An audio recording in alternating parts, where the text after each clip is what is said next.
Debemos ser conscientes que España no estuvo siempre en el orden de la civilización. Para llegar a la misma fue necesario un largo proceso que duró siglos, y en ello se volcó Roma con especial dedicación. La naturaleza de las personas que habitaban España a la llegada de la civilización romana era muy variada. Así, en la Edad de Hierro, oleadas de gente de raigambre indoeuropea, celta, posiblemente, había penetrado en la península ibérica a través de los Pirineos. El tronco étnico-cultural celta constituyó la base principal de la población del interior y del occidente de la península. Los celtas llegaron a tierras de Burgos a partir del siglo VIII antes de Cristo y se dedicaban al pastoreo y eran guerreros y se expandían su pueblo, una cosa natural. Entre sus virtudes estaba que eran muy independientes, eran valientes y cuentan que arrogantes. Es probable que las tribus asentadas en la península ibérica pues practicasen unos cultos religiosos un tanto extravagantes. Parece ser que adoraban cabezas cortadas de sus enemigos, que las mostraban manteniendo su espíritu de grandes guerreros. Y no eran simples trofeos, sino un reconocimiento al valor, tanto del caído como del que vencía, que asumía ese valor del vencido. Principios de orgullo como el honor y el heroísmo convivían así con principios bárbaros como el culto a las cabezas cortadas. Roma llegó y eliminó esos extremos. Cierto que Roma tenía otros problemas que serían el cáncer que acabaría con el imperio, pero la civilización romana sería lo que acabaría sacando de la barbarie a aquellos hispanos. Desde la segunda mitad del siglo IV antes de Cristo, bueno, hubo un gran proceso de revolución, de renovación cultural que afectó a las tribus que habitaban la península y que llegaron a fundirse en lo que es conocido también como celtiberia, celtiberización. O sea, se unieron los íberos con los celtas, creando un nuevo pueblo. Sobre estas poblaciones del interior hubo un proceso de influencia de las tribus locales, de las tribus iberas que estaban más desarrollados y acabaron precisamente pues, con esa fusión. Eran pueblos fundamentalmente dedicados a actividades agrícolas y al pastoreo y vivían en aldeas fortificadas. ¿eh? Los romanos, según fueron conociendo las tribus celtíberas, fueron denominando a cada una de ellas. Así determinaron que habían astures, habían cántabros, habían autrigones, había betones, había macceos, arébacos, etc. La antropofagia, estaba presente entre las tribus, que estaban viviendo en España, entre los celtíberos, ¿no? Pues, en fin, se practicaba el uso de comer carne humana. La presencia romana se hizo efectiva el año 232 a.C., pero la intención primera no consistía en poblarla. La idea de Roma en principio no era esa, sino tenían un objetivo, que era expulsar a los cartagineses como consecuencia de las guerras púnicas pues por aquí pasaban los cartagineses para coger Roma por el norte. Pero claro, vinieron y poco después de venir, pues fundaron Tarraco el año 218 a.C. Cuando ya Roma estaba volcada en la conquista, Hispania estaba enfrentándose a la misma, a Roma. Viriato era upado caudillo el año 147 a.C. y conseguía firmar un tratado de paz el año 140, por el que Roma concedía la independencia a Lusitania, a la que reconocía amiga de Roma. Pero Viriato fue traicionado y asesinado un año más tarde.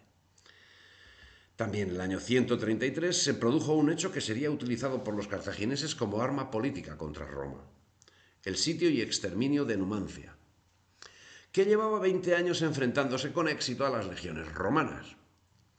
Es de señalar que, sin pretender quitar responsabilidad del hecho al imperio, los tristes y sucios acontecimientos de Numancia tuvieron un célebre protagonista: Yugurta, que a la sazón era comandante de las tropas auxiliares de Publio Cornelio Escipión.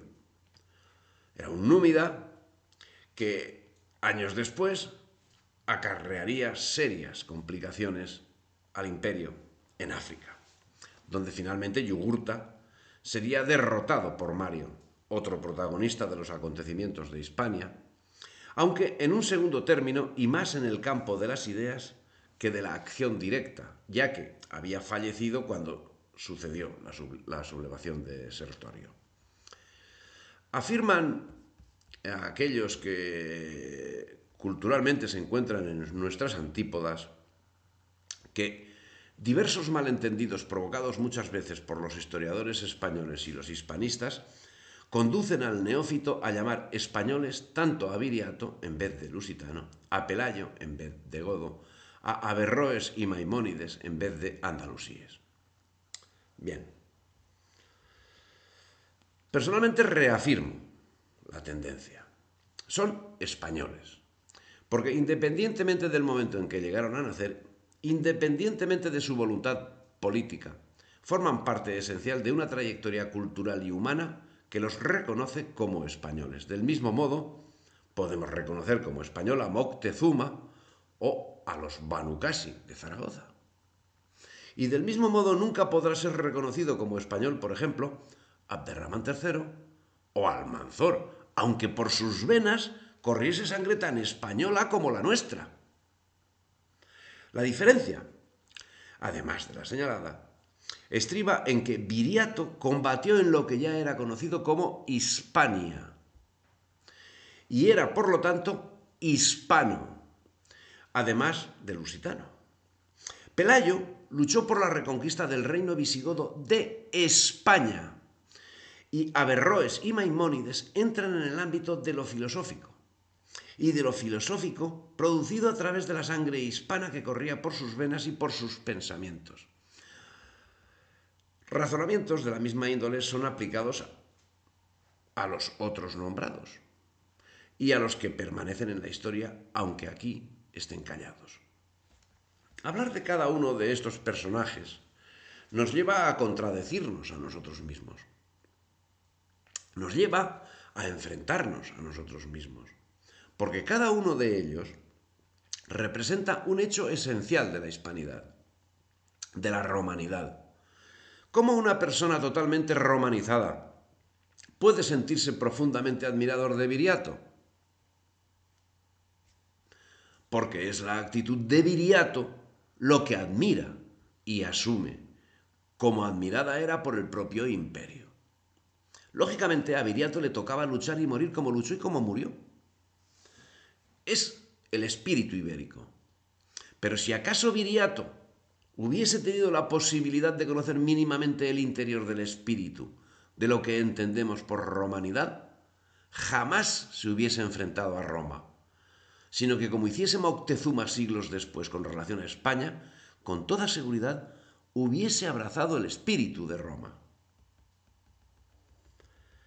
¿Y cuál hubiese sido el resultado? Con toda seguridad el mismo que sufrió el mismo Moctezuma. Ser asesinado por aquellos mismos antiguos colaboradores que se aferraban al error glorioso de su afirmación como pueblo, que no veían la gloriosa posibilidad que les brindaba el mestizaje, que antes había sido ibero-romano y luego mexica-español. ¿Recriminables Viriato o Moctezuma? En absoluto. Los dos son perfectamente asumibles por la hispanidad. ¿Imitables? En absoluto. Viriato porque no supo ver las posibilidades y Moctezuma porque no supo servir de puente. Por otra parte, Los escritores nacionalistas ponderan sobremanera las cualidades de los caudillos, sin caer en la cuenta que no es más amante de la patria quien mejor canta con la lira del lugar en la mano de las excelencias de la fuente, que calma la sed de la aldea. Así, autores como Benito Jerónimo Feijó no dudan en insultar al imperio con tal de ensalzar las cualidades de Viriato o de Sertorio.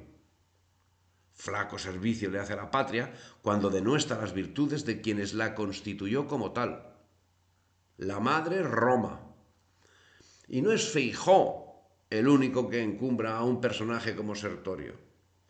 Plutarco, movido por su animadversión a Sila, llega a torcer la verdad histórica de la traición llevada a cabo por Sertorio al aliarse con Mitrídates cuando dice de él: se hallará haber sido más contenido que Filipo en el trato con mujeres, más fiel que Antígono con sus amigos, más humano que Aníbal con los contrarios.